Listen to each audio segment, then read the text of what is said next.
Kemarin dibahas mengenai apa? Mengenai genus, yakni jenis, golongan, dan pembeda, diferentia. Bagian-bagian yang menyangkut logika dibahas secara kilat kemarin, yakni bahwa golongan itu apa, genus itu apa, diferentia itu apa, dan ada berapa bagiannya. Itu sudah dibahas secara singkat kemarin karena pembahasan rincinya ada di logika dan sudah dibahas dulu. Sekarang memasuki hal lain yang berkenaan dengan predikat. Coba perhatikan baik-baik. Tadi saya mau tulis tapi tidak jadi. Jadi kau ambilkan spidolnya situ, mas ini turun dengan segala susah payah. Jadi di yang lebar. Sebelum saya membahas, perlu ada penghangatan ingatan bahwa apa? Bahwa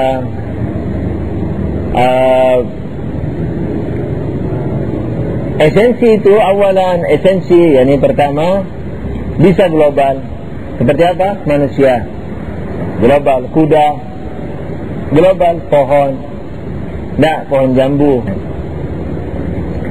Terus kemudian bisa dirinci. Misalnya manusia binatang rasional. Binatang rasional. Kerincian ini, yakni kerincian binatang rasional ini masih bisa dirinci lagi. Misalnya binatangnya yang diurai. Kalau tadi manusia diurai menjadi binatang rasional, kalau binatangnya diurai menjadi benda berkembang, perasa, bergerak dengan kehendak, rasional. Misalnya gitu. Nah, itu mukaddimah kedua, yakni awalan. Yang kedua apa? Yang kedua, dulu sudah pernah dibahas bahwa esensi bisa dilihat dari 3 arah, 3 dimensi, 3 sisi. Apa? Dengan syarat tidak, dengan syarat sesuatu, dan tidak dengan syarat, yakni mutlak. Terus yang ketiga atau yang keberapa ini? 3 apa keempat? Yang ketiga, nanti bakal ada pelajaran pembagian substansi. Substansi ini dibagi menjadi 5.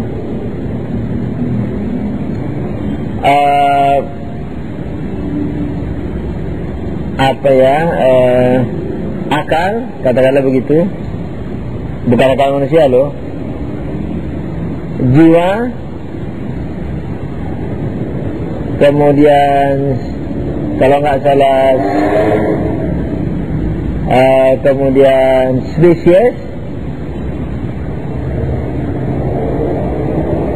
Bentar dulu, bukan spesies, sorry, bukan spesies, tapi benda, maaf, benda. Kemudian bahan, yakni materialnya, bahan, metode. Kemudian formnya, yakni apa? Bentuknya. Bentuk ya dong, bukan lingkaran, segitiga dan seterusnya. Bentuk nanti dijelasin.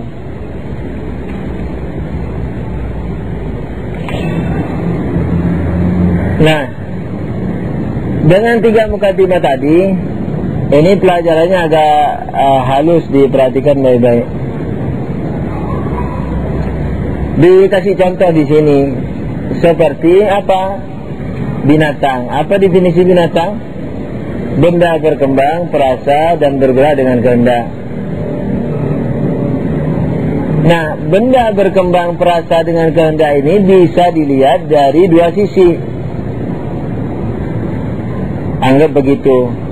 Sisi pertama dengan syarat tidak, sehingga menjadi apa? Sehingga binatang yang didefinisikan sebagai benda berkembang bergerak dengan kehendak itu menolak tambahan apapun. Pandangannya loh, dalam pandangan kita menolak tambahan apapun.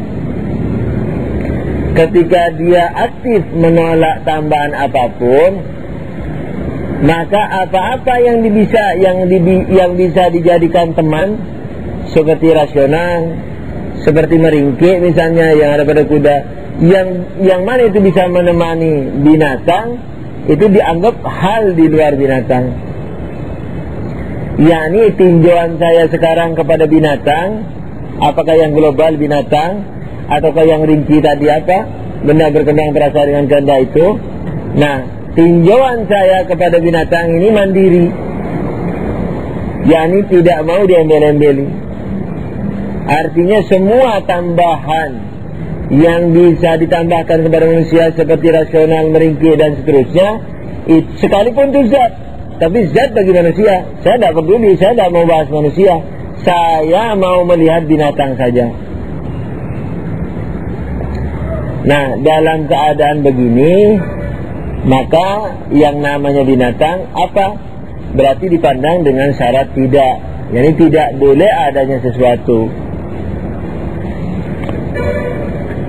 Ketika demikian, maka ia dikatakan bahan, yakni matter. Nah, bahan. Setiap sesuatu itu mengandungi dua, bahan dan bentuk. Ingat, bentuk di sini bukan bentuk lingkaran, tapi spesies, semacam spesies lah. Bentuk ini yakni form ini yakni seperti rasional misalnya, itu.